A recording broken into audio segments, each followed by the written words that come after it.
In this video, let's talk about some epic conference championship games. Well, one was epic, one was rather boring, and then look at the injuries that piled up as well as a couple of small roster moves that the Chiefs made today. But first, how about those? What's up, guys? Before we get into this video, make sure to slap that like button if you are as happy as I am that Eli Apple was trending today on Twitter along with the word Cancun, because that little bum can't guard a wide receiver to save his life. And let's get into this video starting with a couple of roster moves that the Chiefs made today via their practice squad. After I say this, Chiefs got the dub and are Super Bowl bound, so let's freaking go. Now, more on that later, but with that being said, had to get it out of the way early. Here's the moves that the Chiefs made today on their practice squad. Nothing big, but it's worth talking about. They re-signed wide receiver Jerrion Ealy back to their practice squad for about the 5th time this season. And then to make room for Jerrion Ealy, they released kicker Matthew Wright. So goodbye, bud. I would assume this is for some additional wide receiver depth due to the Chiefs having more than a couple of injuries at the wide receiver position. But more on that here in a bit, because first I want to talk about these conference championship games. The NFC Championship was rather one-sided, in which the Eagles dominated the Niners 31-7. Jalen Hurts went 15 for 25 for only 121 yards in the air for 0 touchdowns, but did run the ball 11 times for 39 yards and a TD. All 4 of the Eagles' scores were rushing touchdowns, and their leading receiver was Devontae Smith for 36 yards, and his longest reception was the 29-yarder that was not actually a catch, but it was missed both by the refs who were blind and also the 49ers when they decided not to challenge it. So yeah, things started out rocky for the Niners and got worse rather quickly when Brock Purdy hurt his elbow early in the game and was sidelined for backup Josh Johnson, who ended up having to leave the game due to a concussion. And Brock Purdy actually had to go back in to finish the game, because if he didn't, Christian McCaffrey was going to have to be the quarterback. And no, I'm not joking. And it turns out that Purdy actually suffered a torn UCL that will sideline him for about 6 months. And because of that, even though Purdy finished the game, he could not throw the ball. The only 2 passes Purdy threw after the injury were very short screen passes, and it was just all bad for the 49ers, who unfortunately got derailed early in the game by injuries and could never recover. Eagles win, Super Bowl bound for them. And then let's talk about the AFC Championship game. It was possibly, at first at least, giving me eerily similar vibes to the NFC Championship when you look at the Chiefs and the injuries that they started getting early on in the game. L'Jarius Sneed left the game due to a concussion on like the 3rd play of the game. And when that happened, I was like, oh my God, please have mercy on my soul that I do not have, because with Sneed's exit, that meant Joshua Williams entered the game, and all 3 rookie cornerbacks were out there. Trent McDuffie, who is a dog and should have had an interception if he was only about 2 inches taller. Jalen Watson, who had an interception, and Joshua Williams, who also had an INT thanks in part to an excellent pass breakup from rookie safety Brian Cook. Rookie everywhere. I don't know what I'm saying. I'm just amped up that the Chiefs won. So while the rookie corners did step up with L'Jarius Sneed out, the injuries did not stop there. Willie Gay Jr. got banged up near the end of the game, missing some time, needing some attention, and Pacheco was banged up by the end of the game as well, kind of limping around after taking a couple of tough hits. But even earlier than that in the game, Juju Smith-Schuster retweaked his knee. He was on the injury report with a knee injury, limited in practice this past Friday, but he caught only 1 pass for 7 yards, and then Kadarius Toney juked out his own ankle and did not return, and then McCole Hardman re-injured his pelvis injury and left the game as well. He was on the sideline, but was done for the day, and I really doubt McCole Hardman plays in the Super Bowl. And the injuries, they don't really stop there, because you then had Patrick Mahomes playing on a hurt ankle, and tight end Travis Kelce was a game-time decision due to injuring his back on the second to last play of practice on Friday. And due to all these injuries, at one point the Chiefs were down to 3 wide receivers, and they had their tight ends out there running wide receiver routes. And then practice squad call-up Marcus Kemp, whose primary role was to play special teams, even caught a 1st down pass as well from Mahomes. And Patrick actually credited his long history with Marcus Kemp throughout the years on the team and the rapport they've built as to why he felt comfortable with Kemp out there running routes. In spite of all those injuries, however, the defense had an absolute freaking heyday, sacking Burrow 5 times, picking him off twice, and holding the Bengals to just 6 points in the first half, with the Chiefs up by 7, 6-13 at the end of the half, because of an incredible gutsy call by Andy Reid to go for it on 4th and 1, but Mahomes to throw a touchdown pass to Travis Kelce in the end zone. The Bengals tied the game, though, early in the third with an incredible pass to Higgins. Nice, sort of, I guess. Credit to you, but MVS took that personally, catching multiple passes on the very next drive and scoring a touchdown of his own. Mahomes then had a costly fumble resulting in a Bengals score after they went for it on 4th down and 6. Good God almighty, and Jamar Chase helped them get near the goal line with an absolutely fantastic catch in which they then ran the ball in for a touchdown to tie the game, 20-20. Fast forward just a little bit, and with 40 seconds left, Chris Jones sacked Burrow again on 3rd down, forcing a punt to which Sky Moore, yes, so many receivers were injured that Sky Moore was returning punts. I was scared deep down in my soulless carcass, but he had the punt return of his life, 29-yarder. I think it was a punt return record for the Chiefs this season. 29 yards, bringing them up around midfield. Then with the game on the line, no timeouts left, Mahomes said, you know what, screw it. One ankle, don't care. I'm going to run for the first down on 3rd and 4. And he got hit late when he was out of bounds, resulting in a personal foul, which moved them up another 15 yards. And Harrison Butker, with cojones of absolute steel, kicked a 45-yard field goal and was actually perfect on the night. And boom, Chiefs win by 3. They are now moving on to their 3rd Super Bowl in 4 freaking years. Let's go. My voice just cracked, and I do not even care because I'm amped up on nothing other than Chiefs victory. The Chiefs were finally able to snap this losing streak against the Bengals in another very close battle. All 4 of these battles have been decided by 3 points. And you know why the Chiefs won this game? It's really just thanks to the refs and their endless horrible calls favoring only the Chiefs and the NFL being rigged for a Kelce Bowl because it will sell more and tell a better story. And if you think that, you are the definition of a loser, and I laugh at your horrible, miserable loser mindset. There were missed calls on both sides of the field, and this happens in every single game. So, wham!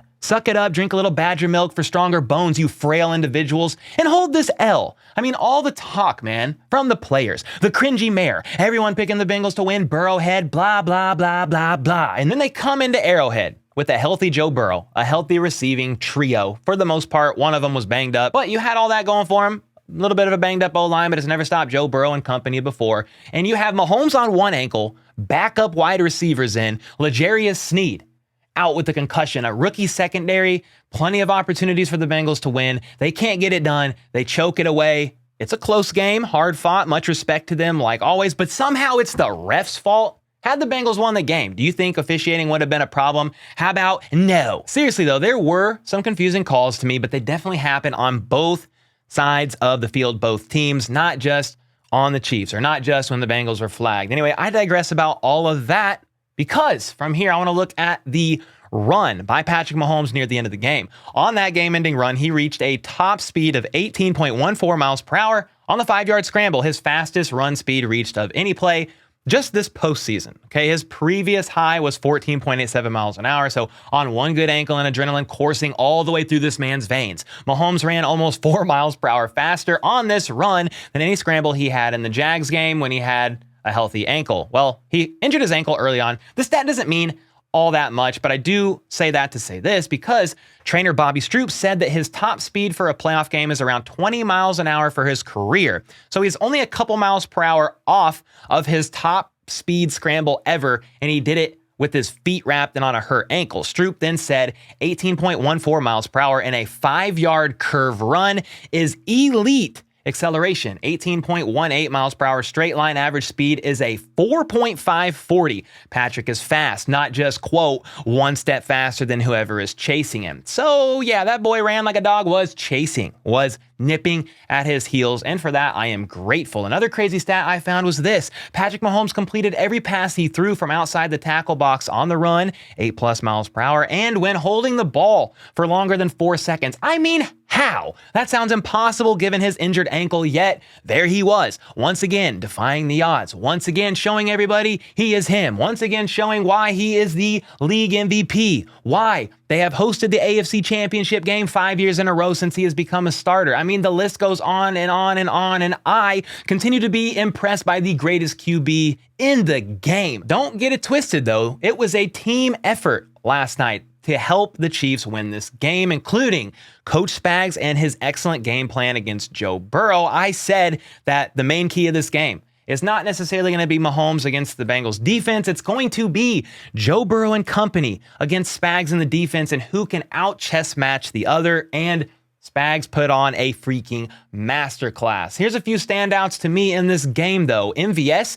he caught 6 receptions for 116 yards and a TD. Travis, the GOAT, Kelsey, caught 7 passes for 78 yards and a TD. Pacheco had several nice catches out of the backfield, catching 5 for 59 yards and breaking multiple tackles for extra yards on several of those plays. That little dog. Butker went 3 for 3 on field goals. Didn't miss an extra point and kicked the game winner. And then Sky Moore had an absolute redemptive punt return near the end of the game for 29 yards that we talked about earlier. Then again, you had the interceptions by Joshua Williams and Jalen Watson, who also had a couple solid pass breakups, and Trent McDuffie had a couple as well. Trent Lockdown Island McDuffie. I don't know what we even supposed to call this guy, but I like him a lot. He just needs to catch a couple balls for interceptions when they come his way every now and again, but that's just a minor gripe. And then you got to shout out the D-line. Okay, I saved the best for last. Who racked up 4.5 of the Chiefs' 5 sacks. Willie Gay Jr. got a half sack. Then you had Chris Jones with 2, Frank Clark with a sack and a half, and then you had George Karlaftis, the Greek Freak himself, getting 1 as well. This is incredible considering the last 3 times the Chiefs played against Burrow,